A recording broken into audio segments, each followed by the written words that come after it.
আরে মুন্টু ভাই,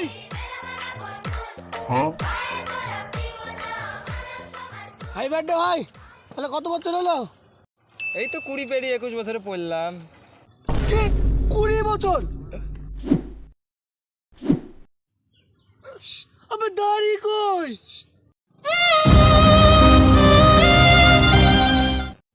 ভাই তুই চেক কর নে, তুই মদ্দা তো?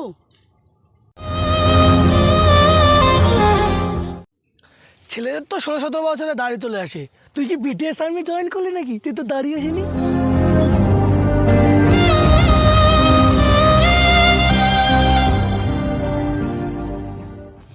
হ্যালো ডাক্তারবাবু, আমার একটা হোমবন্ধুর চিকিৎসা করার দরকার আছে। ওরা কোনো দাড়ি গজায়নি। Do it! Do it! Come on! Kill me! I'm here! Come on! Do it now!